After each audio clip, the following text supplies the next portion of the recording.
आपसे पहले एक मकबूल सिंगर जवाद अहमद साहब ने अपनी एक सियासी जमात बनाई। अब एक मशहूर एंकर पर्सन अपनी सियासी जमात अनाउंस कर रहे हैं, और दोनों में सिमिलैरिटी ये है कि वो खान साहब को अच्छा नहीं समझते। ठीक, तो क्या खुदा ना खास्ता हम एक और जवाद अहमद को रिपीट होते हुए तो नहीं देख रहे? नहीं, एक बात तो ये कि उनका और वही बुनियादी फ़र्क है, जवाद भाई खुद पार्टी के चेयरमैन हैं और मैंने आपसे अर्ज़ किया कि मैं पार्टी का कोई ओहदा अपने पास नहीं रखूँगा। फिर उन्होंने एक पार्टी बना ली है और मैं इस पर बड़े अदब से एतराज़ करता हूँ कि मैं पार्टी नहीं बना रहा हूँ, मैं एक फ़िक्री तहरीक चला रहा हूँ और मेरी ख्वाहिश है कि उसके नतीजे में पाकिस्तान के अवाम एक पार्टी बनाए जिसके मालिक और मुख्तार पाकिस्तान के अवाम हों। दूसरा, ये तासुर बिल्कुल गलत है कि मैं इमरान खान साहब को पसंद नहीं करता। मैं आज आपके प्लेटफॉर्म से ऑन रिकॉर्ड ये कहता हूँ कि मुझे इमरान खान से मोहब्बत है। 90% मामलात में मैं उनको पसंद करता हूँ तकरीबन, और मैं उनकी बहुत कदर करता हूँ, मैं उनसे बहुत सारी इंस्पिरेशन लेता हूँ। 10% चीज़ें ऐसी हैं कि जिन पर मुझे एतराज़ भी है, सवाल भी हैं, ख़दशात भी है और इख्तलाफात भी हैं, और बड़े अदब और एहतराम से हैं। बसा औक़ात आप अपना एक बैलेंस खो देते हैं जब आप पर एक बड़ी तनकीद हो रही होती है, लेकिन बतौर मजमू ये 90 और 10 का रेशो है।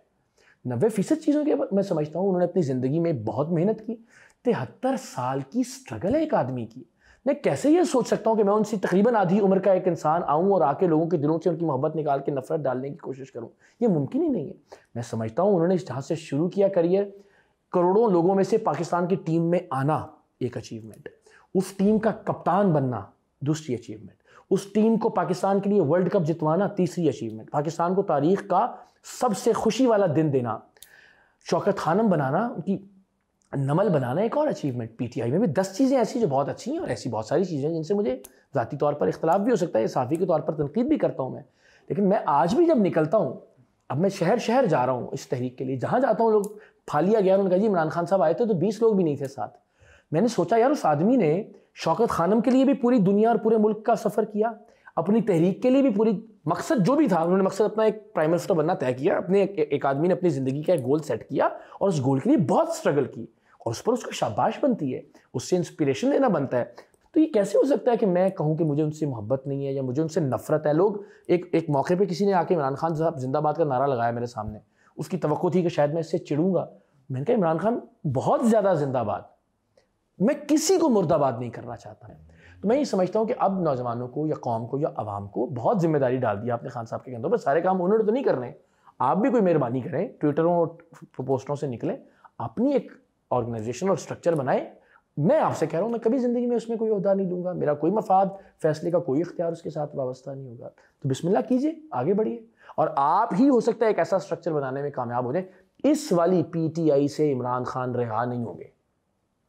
ये जो पीटीआई सारी एक दूसरे को गद्दार टाउट कह रही है ना, ये नहीं करवा सकती। मैं गारंटी देता हूँ इमरान खान साहब को रिहा।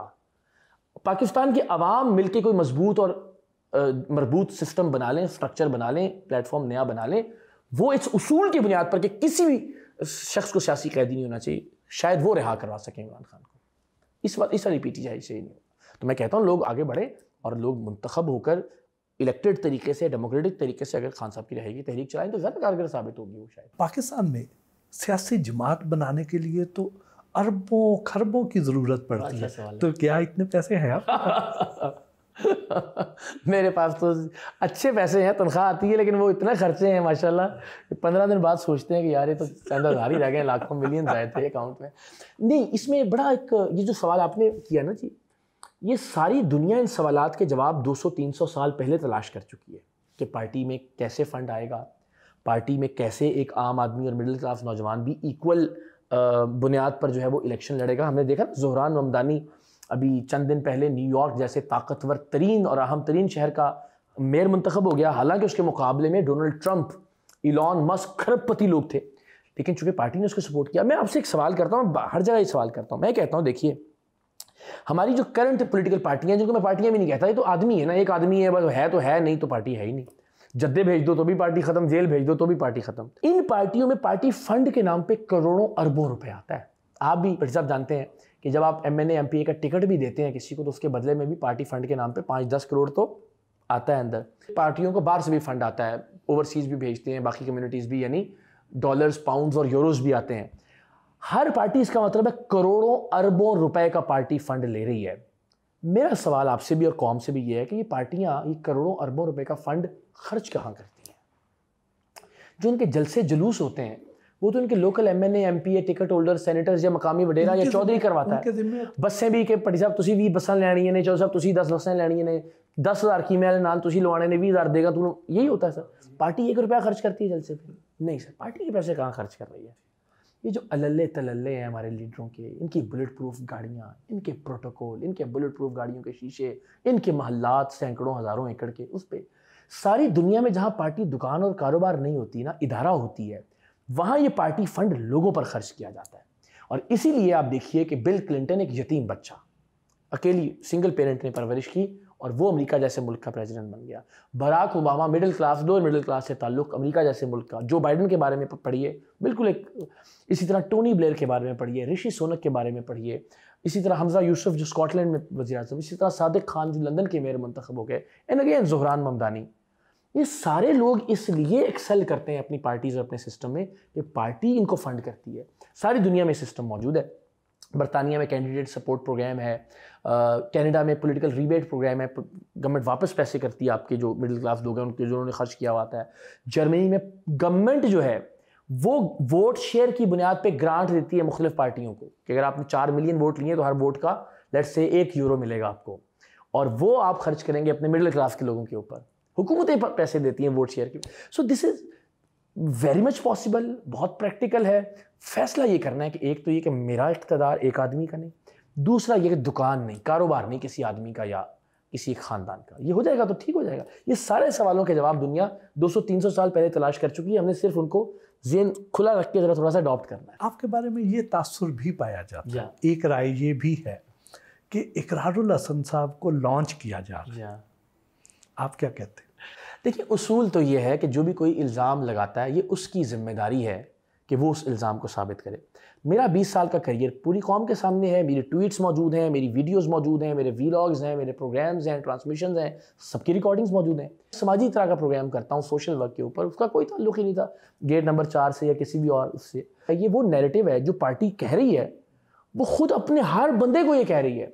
वो बेचारे तो बुखलाए हुए हैं इस वक्त, फ्रस्ट्रेटेड है, ज़ाहिर उनको समझ कुछ नहीं आ रही कि वो क्या करें। कोई सिस्टम ही मौजूद नहीं, ना कोई होप है, सच्ची बात है, और ना ही कोई उम्मीद है। मैं समझता हूँ कि वो इस बुनियाद पर हर एक कोई टाउट कह रहे हैं, तो मैं उससे बिल्कुल परेशान या फिक्रमंद नहीं होता। मैं ये समझता हूँ क्योंकि इस नैरेटिव का तो कोई जवाब नहीं है। मैं एक रिक्वेस्ट करता हूँ आपकी तरफ से, मैं कहता हूँ इकरारुल हसन को आप जो मर्जी कह दीजिए, आप कहिए टाउट है, आप कहिए लिफाफा है, आप कहिए ब्लैकमेलर है, जो इल्ज़ाम जी चाहे लगाइए। मेरे अच्छा या बुरा होने की बहस आप तब करें जब मैं आपसे वोट मांग रहा हूँ।